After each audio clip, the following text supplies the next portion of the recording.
hundreds of millions of dollars, and assembling a spacecraft in space would be no easy feat, either. Finally, NASA decided on a plan that could use the best elements of both. Their idea was to create a rocket that would come apart with a mission plan they called the Lunar Orbit Rendezvous. The rocket would take two modules, a capsule, like Command Module, and another segment called the Luna Module out of Earth's orbit. These two modules would travel together to the Moon.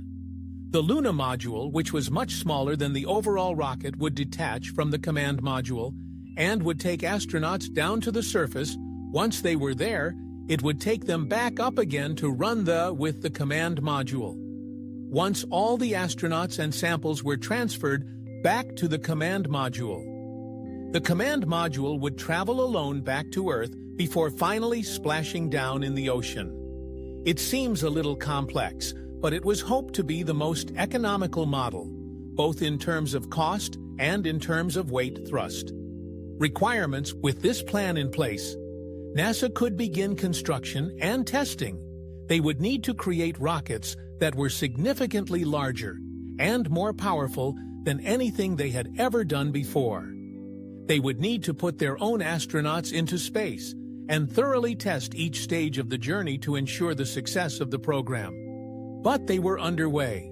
The Apollo program had begun. If I have seen further, it is by standing on the shoulders of giants.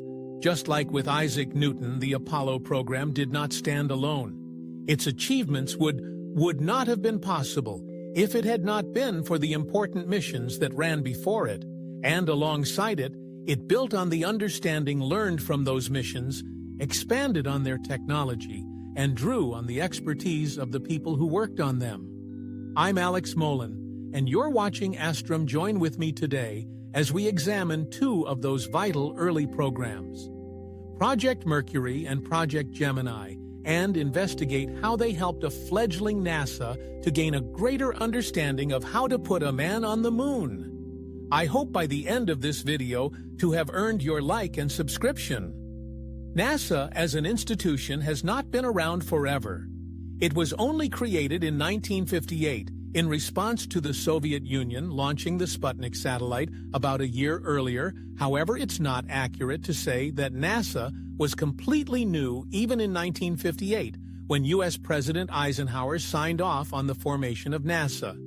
He did it by combining several already existing programs and institutions. There was the NOAA, the National Advisory Committee for Aeronautics, the U.S. Army's Ballistic Missile Agency, and German scientists who had worked on ballistic missiles for Germany during World War II. Beyond that, the U.S. Air Force had been working on a Man in Spacest or MISS program, which was also given to NASA, along with some of their facile FAITs. These, alongside other government projects, provided the foundation for NASA. However, amongst all of these, there wasn't a way to get a human into orbit. The closest was the X-15 program of NOAA. The airlane was able to skim the edges of space, and in the early 1960s, broke records by flying to a height of 105 kilometers and achieving speeds of over 6,000 km/h.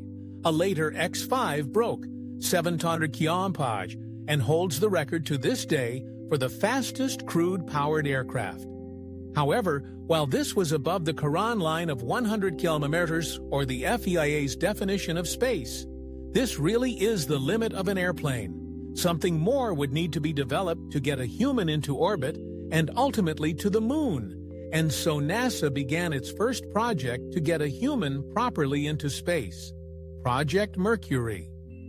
Project Mercury's mission was a continuation of the Man in Space SUNY's program.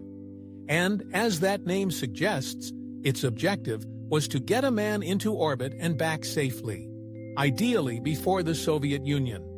This would not be an easy task. Riding a rocket into space meant an astronaut would need to deal with G-forces, intense vibrations, the risk of explosion from riding on what was basically a repurposed missile, and the threat of catastrophic burning up on re-entry. Scientists also worried about radiation. Once an astronaut left the atmosphere, and even micrometeors striking the ship, while some of these threats proved to be negligible. The odds of being hit by a meteor turned out to be very small. The rest were very real dangers to a human life, the rockets. NASA used for Project Mercury were the Redstone rocket, which was later replaced by the Atlas rocket. Both of these rockets were originally designed as missiles. The Redstone was a direct descendant of the German V-2 rocket developed for use in war. When the Second World War ended, America brought German scientists over and put them to work, developing American weapons and technology. Wernher von Braun, a German scientist brought over in this way, became a chief engineer at NASA and was instrumental in helping develop the rocket technology for Project Mercury and later Apollo. The idea was for a launch vehicle to carry a pod up to a height of 161 km, shedding boosters and unneeded sections along the way. The pod would orbit the Earth, getting as high as 280 kilometers at the highest point in its orbit before using its boosters to re-enter the Earth's atmosphere. After surviving the frictional heat of re-entry, which got as hot as 1600 AGC parachutes, would open and slow. The pod's landing in the ocean, where it would be retrieved, boosters would need to jettison at the correct time to keep the weight down. This didn't always happen. They were trying out new ablative heat shields rather than completely prevent heat absorption. Ablative heat shields absorbed a large amount of heat and,